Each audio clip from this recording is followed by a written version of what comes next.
morning and welcome back to Andalusia. Boy, WKNI TV 25, good news, and we have got Chief Wilbur Williams here with us from the Andalusia Police Department, and that is always good news. And Chief, good morning, we appreciate Eddie. You. Yes, sir. Thanks for coming on. Thank you for the opportunity to talk with the people and share a little bit about what we're doing, and we always enjoy coming out and visiting with you.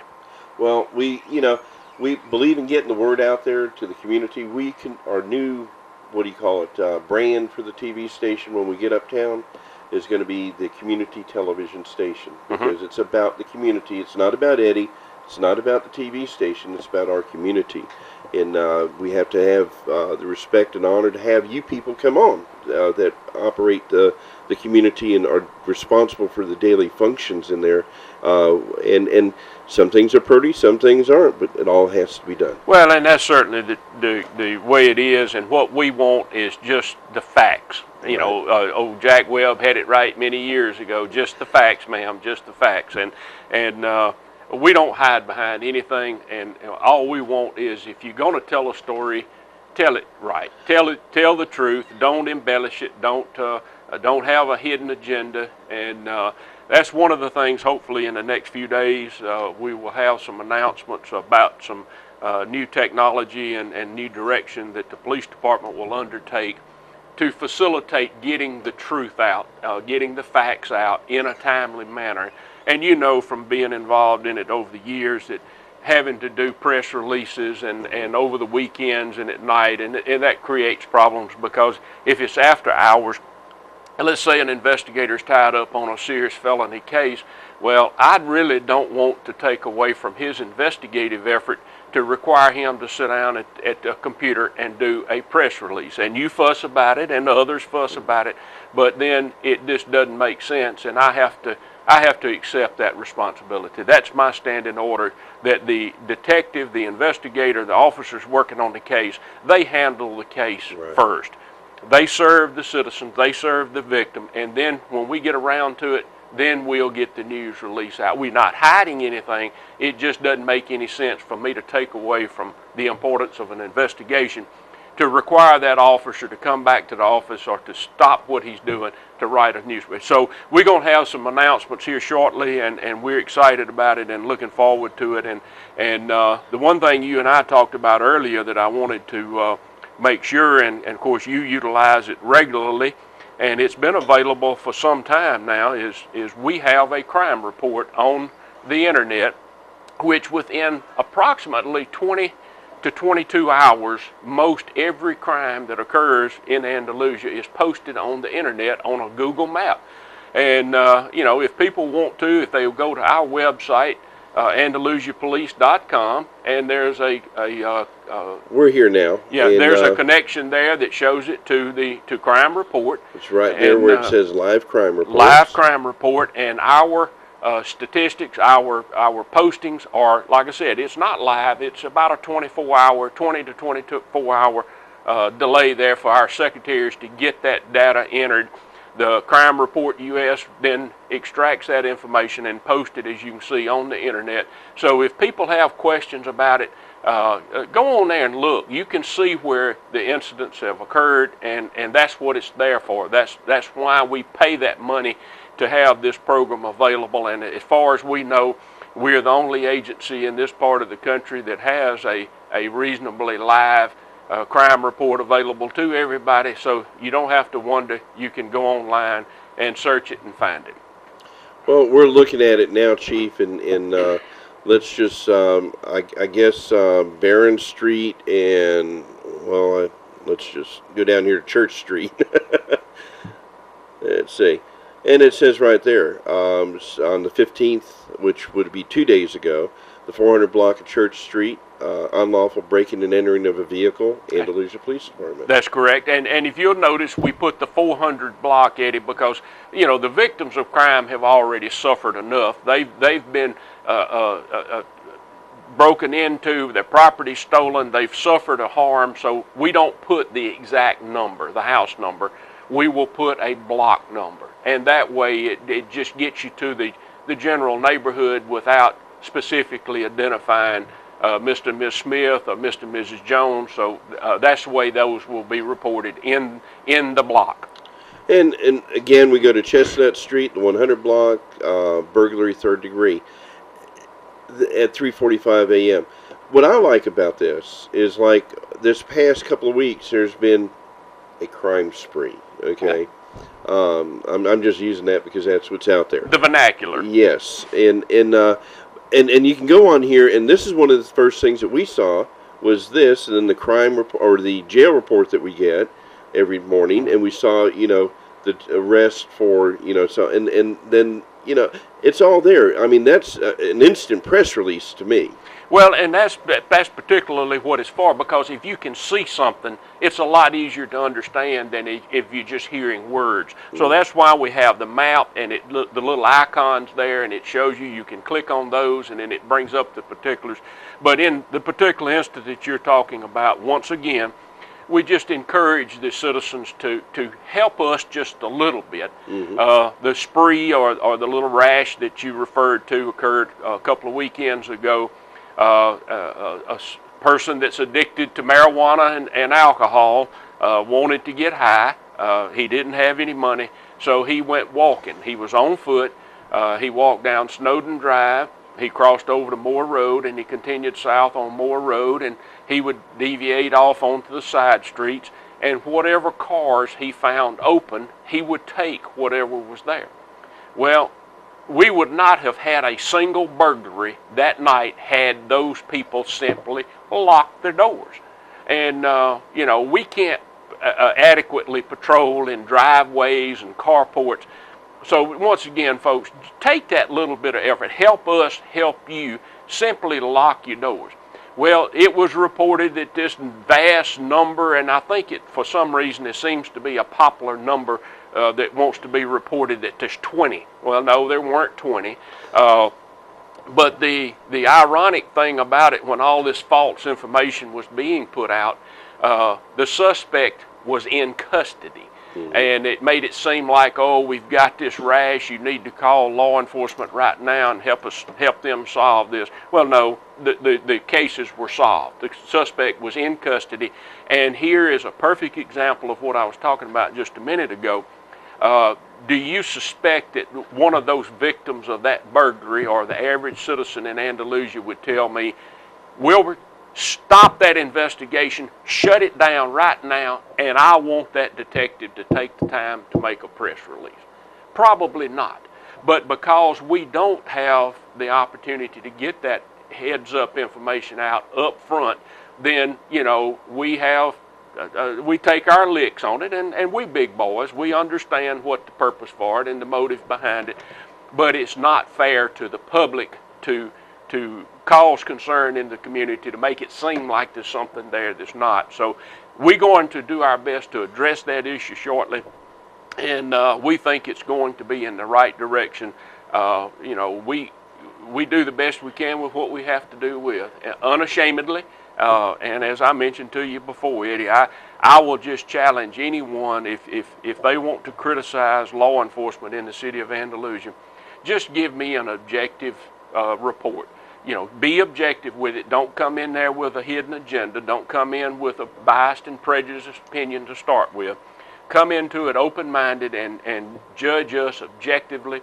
Our crime report will be out, we expect, in the next couple of weeks. Crime in America and crime in Alabama. And at that time, then we will publish an extensive comparison. The way we stack up with, there's 39 cities in the state of Alabama that are equal to Andalusia in demographics, in population, size of the departments and all.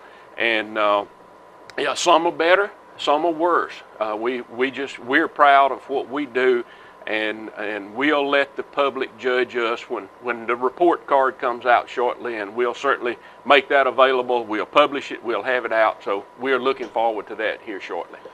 Well, Chief, I want to make sure and out there so the folks understand that, and you're here with me to yay or nay on it. WKNI has never gone on the air and condemned Andalusia Police Department or any agency for lack of press releases, and I'll tell you why. We understand that. But however, I'll get on Paul once in a while. Well, he needs it. He needs it it. every He once just in a while. Paul Keep he him just humble. needs it. Keep him humble. Keep him humble. And I love him. He's a great guy. But I love not jumping, but picking on him a little bit. And you've got a great investigative department over there.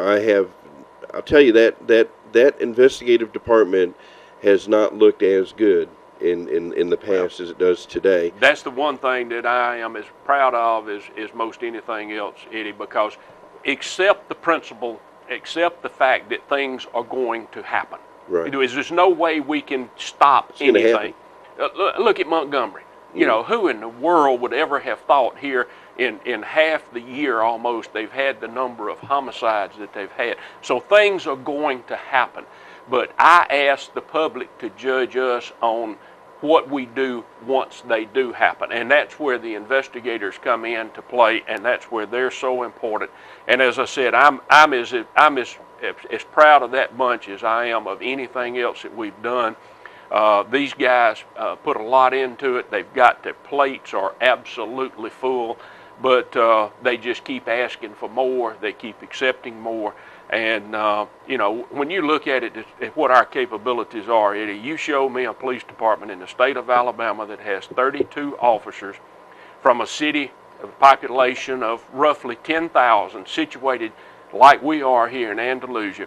And if that department does some of the things that we do, I'll buy you a steak supper, because we are leaps head and shoulders above most the others as far as our capabilities. And, and that's what we're here for. That's my charge. That's my burden to bear, is that why is it, should I assume that when something happens in my jurisdiction, why should I take the philosophy, I'll call alphabet soup? Whether it's the FBI, the CIA, the ABI, whoever, they're not responsible for Andalusia, Alabama. Wilbur Williams, the chief of police, is. So hold me accountable, but then also realize that I'm going to come to the scene as well equipped as most anybody in the business. So that's what we're proud of. Well, Chief, the technology that you currently have, we're aware of. You've got robotics, you've got computer technology, second to none, that I've seen and heard about, in the department. Obviously, you're not going to tell everybody what you have under the covers, because you don't want everybody to see it. Few secrets are good to keep. They are, and I can go on about a couple other things on a national level, but we won't go there. But Chief, the road officers, there's, that they're the unsung heroes out there a lot of times. They get the grief. They get, oh man, he's pulling me over. The last thing you want to see is a set of blue lights in your rear view, and they're the bad guy because they're pulling you over for doing something. And I admit, every time I get pulled over, I don't like the cop. I mean, he's not my buddy at that time. He's looking to cost me money at that point. But they're highly trained. They're all trained officers. There's some departments, I'm not going to mention anywhere, but there's some departments that don't have their officers trained before they go out on the road. Well, and that's one thing that we strictly adhere to, Eddie. There's a rule with the Alabama Peace Officer Standards and Training Commission that an untrained officer is not supposed to be on the street by themselves. They can perform the duties along with another officer directing traffic and stuff. But, I won't go into that, but just rest assured, we're in the hiring process now that you mentioned that. We hope we've already offered employment to one.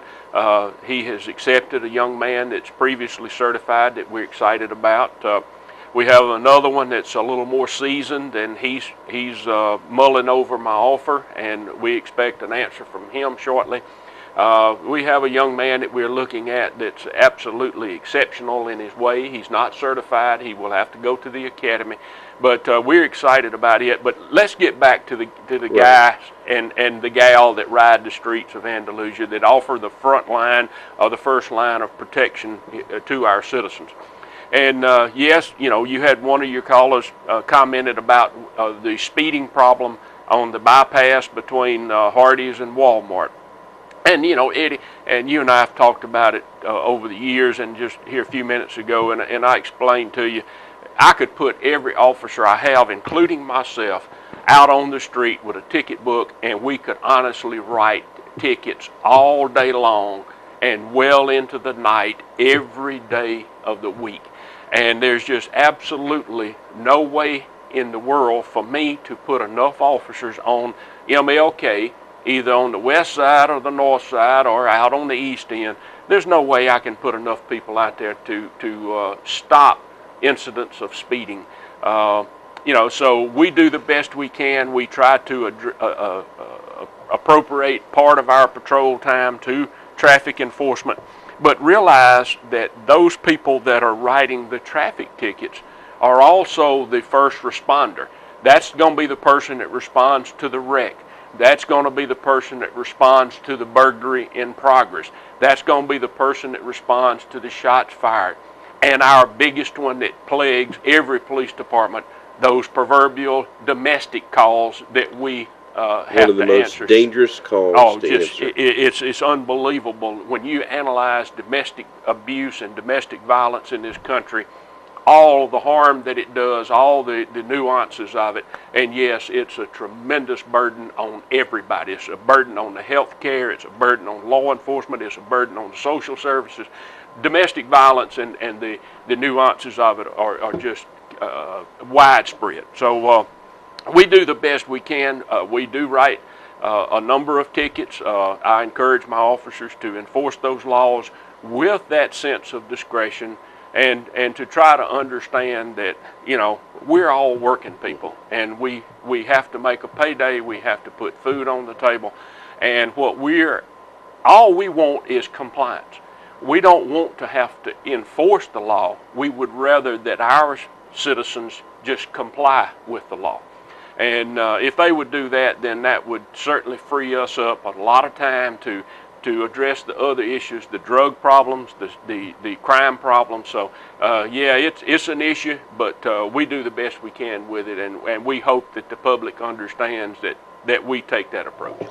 We're going to take a commercial break real quick and come back and talk about a couple other things. But I'm going to share with you, when you were talking about technology and this speeding stuff and all that on the bypass, I know we're not going to do this, but there's a place in England, I believe it was, or in Europe.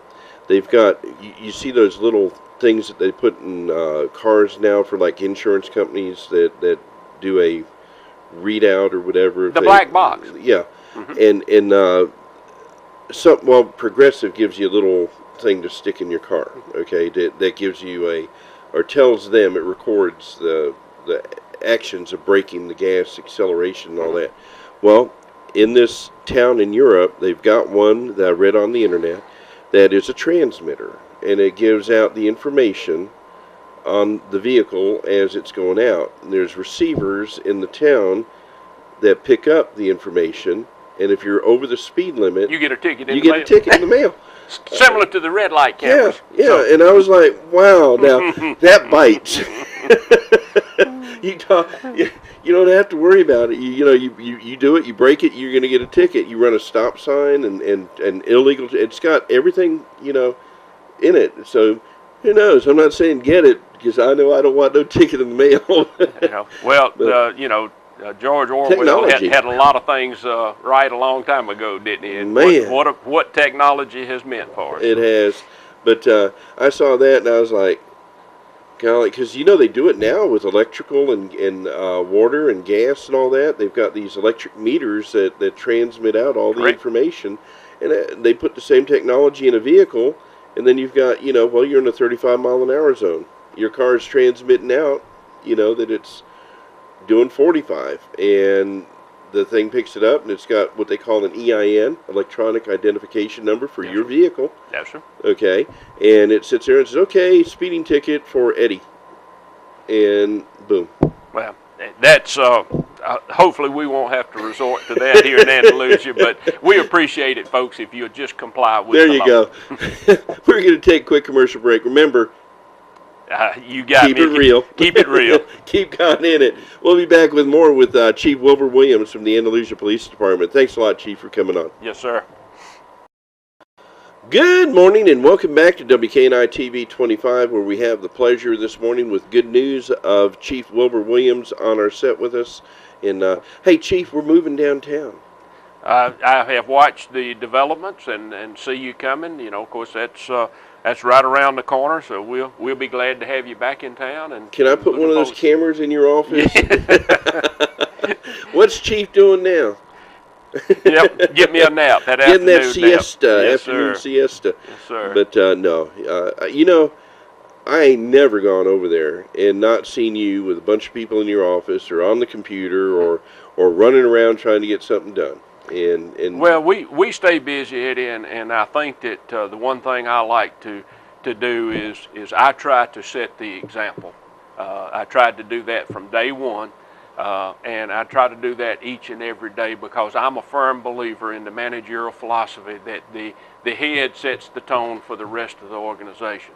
And if you see somebody that's lackadaisical at the bottom, then for some reason he thinks that the top's going to approve of that, and I certainly don't. So I try to set the standards. I've been so blessed in my career, Eddie. I just can't even begin to count my blessings in it, but the educational opportunities, the training opportunities, the FBI National Academy, and president of the Chiefs Association. So I try to use those each and every day in some way to demonstrate that, yes, if you want to, you can, and you know, it just makes it a better working relationship. My people know what to expect from me, and I try to set the example each and every day. Well, I'm going to say this, and I know don't ever get your personal life involved in anything, but I'm going to say this. And the unsung hero behind the scene, okay, and you know where I'm going, yeah, is your wife. And, you know, she's been there to support you through all this training, all these years of law enforcement, the brutal attacks that you get in your position, but she knows you well enough, I guess, over the years to know that a lot of that is just stupid. Well, it comes with the territory, and we've been married the same amount of time that I've been in law enforcement. I was married on the 29th of December and went to the police academy on January the 3rd. So, you know, I spent my honeymoon at the police academy. I was going to say. But I am blessed, Eddie, and my wife has certainly been there. She has supported me in everything, and my children. What else could you ask for? I have a daughter who's now a stay-at-home mom, but is a special ed teacher by trade, and dearly loved her work. And maybe one day we'll get back into it after she raises my 3 grandchildren. My son is in his second career, and I think I mentioned to you, I get to feeling a little old sometime. You know, I'm Social Security age, and so I don't. I'm not a don't bashful, even think about it. And, okay, I'm don't not, even think about it. I'm not ashamed of it. You know, I'm Social Security age, but when you really feel old is when your son calls you up one day and says, "Dad, I'm going to retire and go somewhere else for my second career." So my son retired from the Mobile Police Department, where I spent 28 years of my life. He spent 20 of his, and he's now employed by the Mobile County Sheriff's Department. He got into flying. He's a pilot now. He does some flying with DEA on some special stuff around on the Gulf Coast, and he's looking forward to getting into planes and spending a little more time in the air than on the ground. But yeah, I've been blessed, Eddie. I can't even begin to list it all. But what I've tried to do is, and the opportunity when it presented itself to come to Andalusia 13 years ago. Wow. And I committed for 10, so I'm 3 to the good. That's okay. You got another 10 to go. And so I tried to bring what I could from the larger department. When I left the Mobile Police Department, it was 550-man strong department, a little different than 32. And my folks hit me over the head quite often and remind me that, hey, Chief, you're in Andalusia now. There's only 32 of us. You can't do all you want to do with 32 that you used to do with those numbers. So we've tried to bring and mix and use the smaller community, but bring that level of law enforcement that because we're smaller, we don't deserve any less. We deserve the same quality. So that's the philosophy behind it. Well, I've lived in some big cities, and I've lived in a couple of small towns as well. And I will, other than Andalusia's, to me it's a medium-sized town compared to some of the places I've lived. When you live in McKenzie, 600 people, then you come here, and then Orlando. Andalusia's the middle for me. But we are blessed to have what we have in this community as a whole, and we're certainly blessed to have you as the chief. And I know the day's coming, but I don't want to hear it anytime soon. There's a few things I want you to contend with before you go, and make sure it's snuffed out. It's 41 years long, Eddie, and yes, I'm as far as I know, I'm in reasonably good health. I have the little aches and the pains, and 41 years of this business probably takes as much or more than the old physical job every day, the mental issues, and I try to tell people one of the biggest things is I implore the public to stop and think about law enforcement and the negativity that's involved. In most every other business, you're balanced. You have a balance of positive and you have a balance of negative. But in our business, the negatives so outweigh the positive. Yeah, we may not have such a good attitude every day, and you may see us and we may be down in the dumps, but, just give us the benefit of the doubt. Well, I wonder what he had to deal with an hour ago that's kind of got him down. If your home gets broken into and you're the victim, you're not happy. Right. If you've had a wreck and tore your car up, somebody tore your car up, you're not happy. If you get hurt, if you're assaulted or whatever, you're not happy. You answer that proverbial domestic call, nobody's happy, and then once you get there, you become the enemy of both sides. So I ask the public to give us that benefit and to stop and think about the negativity that we deal with, the people that we deal with, and the situations that we deal with. I had a young officer the other day shared with me some stories and some circumstances about a call that he had been on, the community that he was in, and all the circumstances, and it was deplorable. I mean, it was just absolutely one of those things where you just shake your head and say no. But give us the benefit of the doubt and help us get back on the right track. Uplift us a little bit. Say something. Smile at us and wish us a good day, and we do the best we can.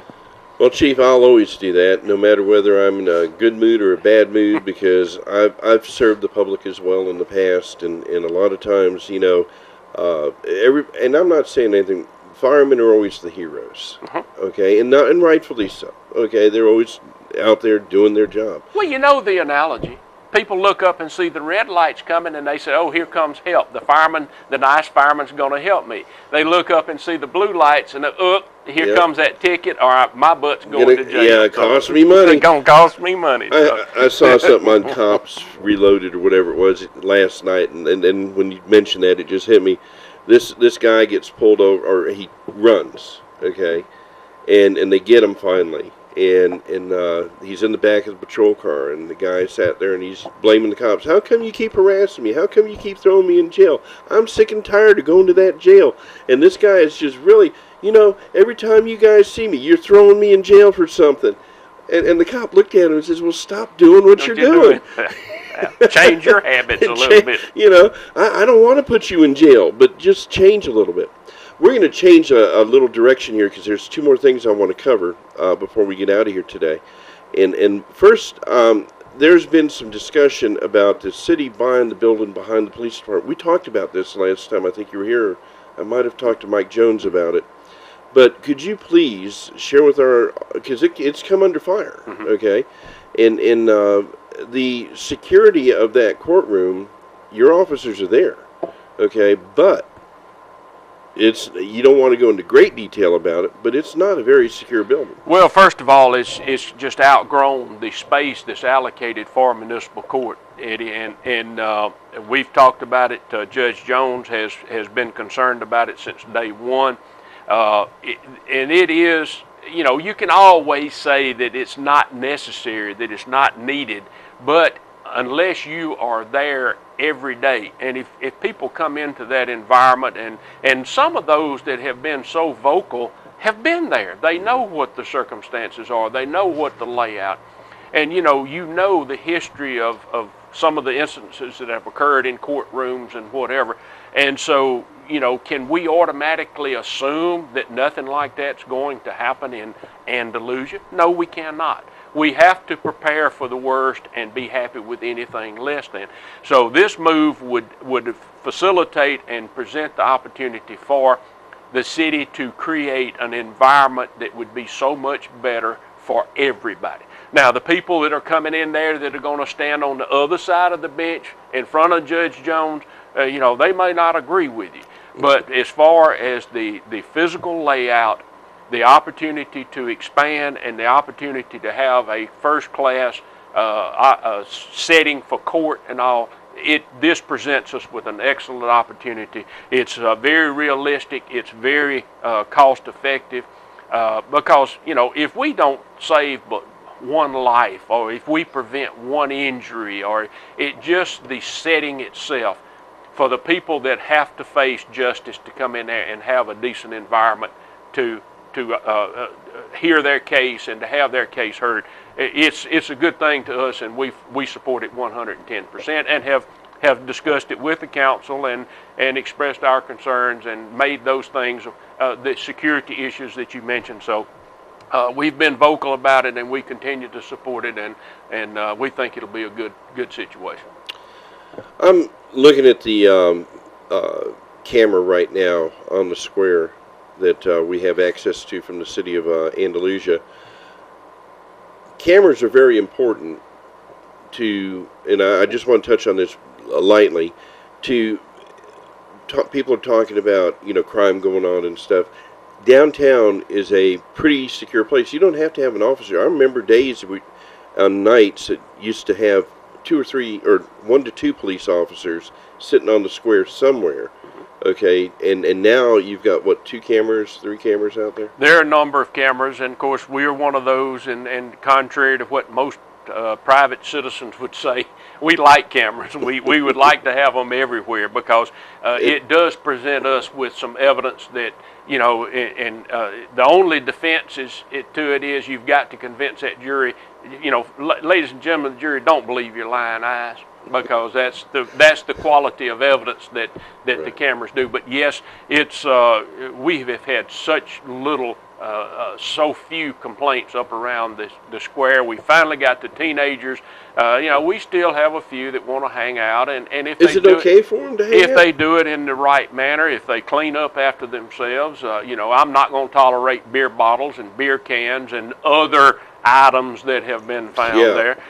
If they can control themselves and do their part, then we will acquiesce and do our part. But we're not going to tolerate the destruction of property. Well, next time that gets out, I meant to mention this to you back before the cleanup happened out there, as I'll call it. You need to do like the prisons do or the jails do, and save articles that you find out there, so when somebody complains, you can sit there and go, yeah, here, is this what you want your kid doing? And you know where I'm going with that. Yes. We'll hold off on that for a little while. Right. All right. Now, we did have another viewer contact me via Facebook and ask about the, I call it, the elderly mostly are susceptible to it, but there's a lot of scams out there going on. Can you touch with us about the scam situation? Certainly, Eddie, and we appreciate the caller asking, because this is one of the most heartbreaking, because so often these things are designed to capture the most culpable, the older, the elderly, vulnerable. The most vulnerable in our community. So please, your mama and your daddy taught you when you was a baby, if it sounds too good to be true, it is. And I go back, Eddie, we had one lady that called and had lost a couple of $1,000 and she had become victim to the Canadian lottery scheme. And this is the deal where they call you and say, or email you and say, you have won the Canadian lottery. To facilitate the transfer of funds, you need to send us so much, and then we'll do this and we'll do that. And the little old lady was so distraught because she had found out that she didn't win the Canadian lottery. She had basically sent all of her savings off, which was a meager amount of money. And I asked her, I said, well, ma'am, when did you buy your Canadian lottery ticket? She said, oh, I didn't buy one. And I said, well, then why do you think you would have won a lottery if you didn't buy a ticket? She said, oh, I thought I was just real lucky. Folks, just please stop and think. I know that some of you are on a fixed income and you depend on every dime you have, and you would certainly love to have this windfall come to you, but just stop and think. Ask yourself, is this sound reasonable? Anybody that wants you to send them money, anybody that wants to send you a check, you deposit it, cash them check, go to Western Union and send them part of it back. That's all just a mechanism to get into your account. Please guard your accounts closely, your date of birth, your social security number. Don't let those things get into the hands of people that are going to wipe the slate clean, and you'll be starting all over again. So if there's an issue, we've started getting calls, and that's what's so encouraging to us, because we feel like people are beginning to pick up on it. They'll call us and ask us, what can we do? We can't prosecute these things. Most of them are somewhere in Africa. A lot of them, whether we want to admit it or not, the government is not admitting, but a great deal of the money that's stolen from this country is financing the terrorism that we all dread so much. And the lifeblood of this country, what's always made this country stand head and shoulders above everybody else, has been our financial situation, and the billions and billions of dollars that are being sucked out, that are going to the Ivory Coast and some of these other foreign countries, is just unbelievable. So please, folks, it's not real. If it sounds better than it could be, write it off. And I can't add any more to that, because that's exactly what it is. And Chief, it's sad to see the people that are taken such advantage of, and it's usually the elderly. It's usually somebody that doesn't have any other means, and a lot of times they're embarrassed to come forward. They are vulnerable, and then once it happens, they won't tell the families, they won't tell the officers, they won't tell maybe the banker knows, but it's so sad because, like you said, these are the most vulnerable. These are the ones that we should be protecting the best we can, and it's so frustrating because there's nothing we can do. We can't go to the Ivory Coast and indict people, and we can't bring them back to Andalusia. The federal government won't do it because it's just too many and too little. So I just thought of something, and I was sitting here thinking of Facebook, and I don't like using Facebook for anything other than what we do. We put our news stuff up on there, and Facebook has been the center of a lot of crime. Whew. And, people get on there. Chief, I can't believe it. They'll get on there and post, well, I'll be out of town this week. Okay, we're going to go see the grandbabies down in Florida. Why not just rent a billboard out here on the side of the road and publish it, or get an ad in the newspaper? Because that's what you're doing. Exactly. That is what you are doing when you get on there, and for whatever urge it is to make you want to do this, to share your innermost personal activities every day, and some of the things I see are just astonishing. It's astonishing. Yeah. I mean, come on. I got onto my daughter-in-law's parents. We went to a welcome home party in Enterprise for them last week, and I was posting, we're at the studio uptown and back and forth and all this, and they post on Facebook, I thought you were coming to the party and spending the day with us in Enterprise. And I'm like, Yeah, it's just, why not buy a billboard? I Why mean, not advertise it and publish it in the newspaper? You're not going to know where I'm at.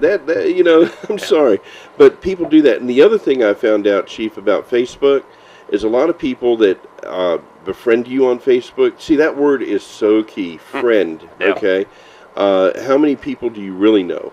Okay, that are your real friends that are on Facebook, but. And I don't know if the government's looked into it, but I know when my son first went to Afghanistan, that when I started posting about Afghanistan and my son, you know, being over there and sharing my most intimate thoughts, and this is what scared me, okay, I started having people friend me and go on my pages that were, and you can check where they're from eventually by, you know, checking through their history and stuff, but there were people from Afghanistan. I'm talking about Taliban-type people. There are people from Russia. There are people from all over. You don't know who they are. They'll put a picture up and say they live in Alabama, okay, and they are living in Iraq or Iran. Some mud hut somewhere. Exactly, and in Africa, and they're saying all this stuff. A lot of the political tint that's on Facebook is actually the inside workings. I've seen this on, you know, some investigative reporting that's been done on it, that some of these people are actually terrorists in disguise on there, gathering information. People will post on there about their bank accounts. People will post on there about, you know, they just got this or they got that, and it's on Facebook. And they talk about oh man, Facebook is a real criminal in itself. You got your family. It lists all your family that's on Facebook. It lists all your friends that are on Facebook. Your close friends now, if you ever notice how it's done, and things like that. So everything that's about you, if you want it to be known to every criminal and terrorist in the world, go to Facebook. Scary, isn't it? It is. It's scary. Chief, I can't tell you how much we appreciate you coming on again. Thank you, and we hope to have some things here in the near future that we will be back to share with you. And you're always welcome here. We appreciate it. And I got to give a shout out. These two young ladies over there, I think the world of them, and that is of course Gina French, okay, and Miss Sue. Well, and they are the backbone of that dispatch over there, and we love them to death. They try to keep us straight. Boy, I'll tell you, Gina does. She won't let you get away. And Judy, I mean, yeah, you try to go, yeah, But we know where it's at. Chief, thanks again. God bless you. God bless you. Folks, remember, keep it real. Keep God in it. And if you ever have a question or want to talk to Chief, you can call him at 222-1155. Hit 1 and 1, and it'll go right to his office, and he answers the phone. Try to. You sure do, sir. Thank you, and God bless. Folks, see you tomorrow, same time, same place. Rick Long is going to be our guest tomorrow morning about folk art. There we go. I got it out. And his dad, Woody Long. Do you remember Woody Long? Oh, you're down south there in Mobile. That guy he's a great artist. And that's his dad over there. Or that's his son over there. That's what I should. Never mind. I'm confused. We're out of here, folks. God bless you.